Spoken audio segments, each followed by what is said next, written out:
Hey guys, another review for you. I'm actually really excited about this one.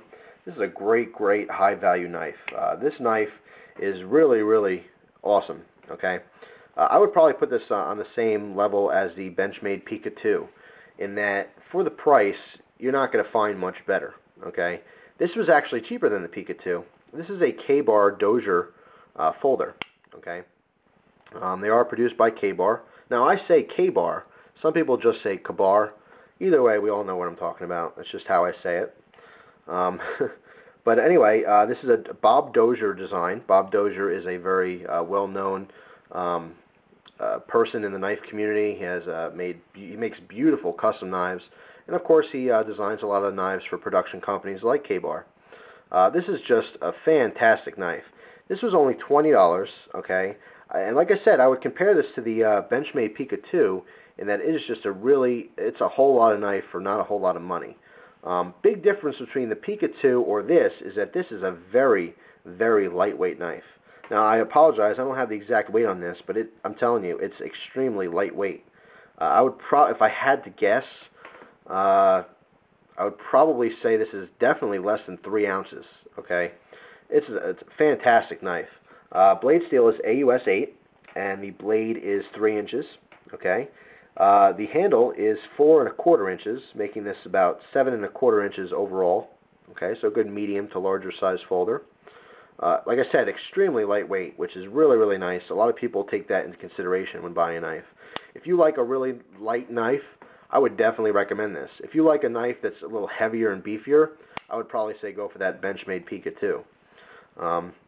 This has a hollow grind, which, I should probably make a video on different grinds to better explain this. But basically a hollow grind, if you imagine the space in between my two fingers here being the back of the spine, it kind of sweeps inward and then comes back out right towards the tip, and then you have the sharpened edge.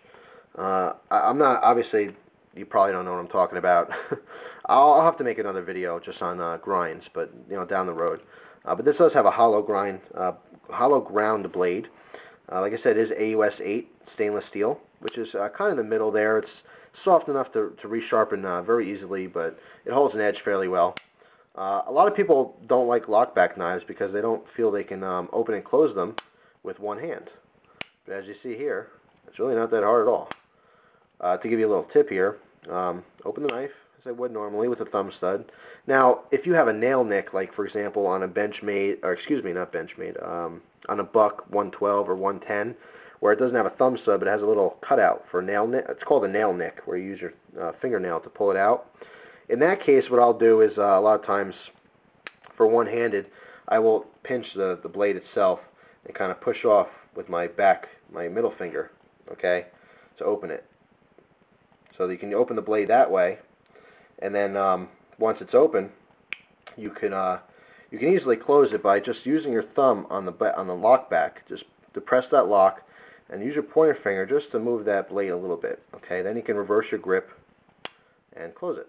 Okay, so it's not really that hard to close and open a lockback knife one-handed. So anyway, that was just a little side note there. Anyway, this knife is just fantastic.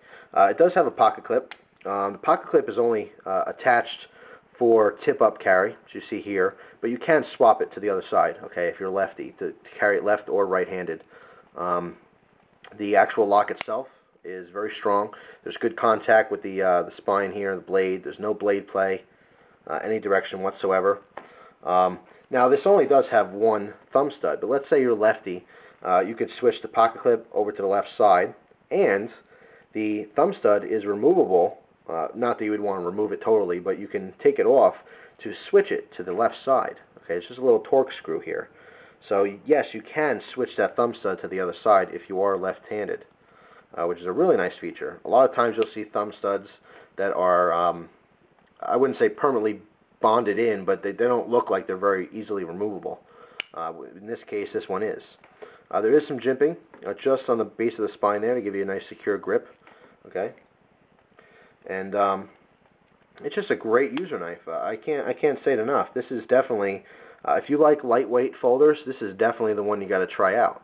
Again, if you like something a little heavier, maybe try the bird line, or from Spyderco, or the Benchmade Pika 2. But if you definitely prefer a lighter knife, this is the one. I'm telling you, this is a very, very good knife for the money. I would go as far as saying, let me just wipe those fingerprints off. I would go as far as saying this is the best $20 knife that I've personally ever owned in my lifetime. I'll definitely have to pick up a couple more of these. I want to try one out with the clip point blade. They do make a couple different versions of this knife. They even make this knife, I think, in a D2 blade, but then the price goes way up, so it's not the same bargain as you had before.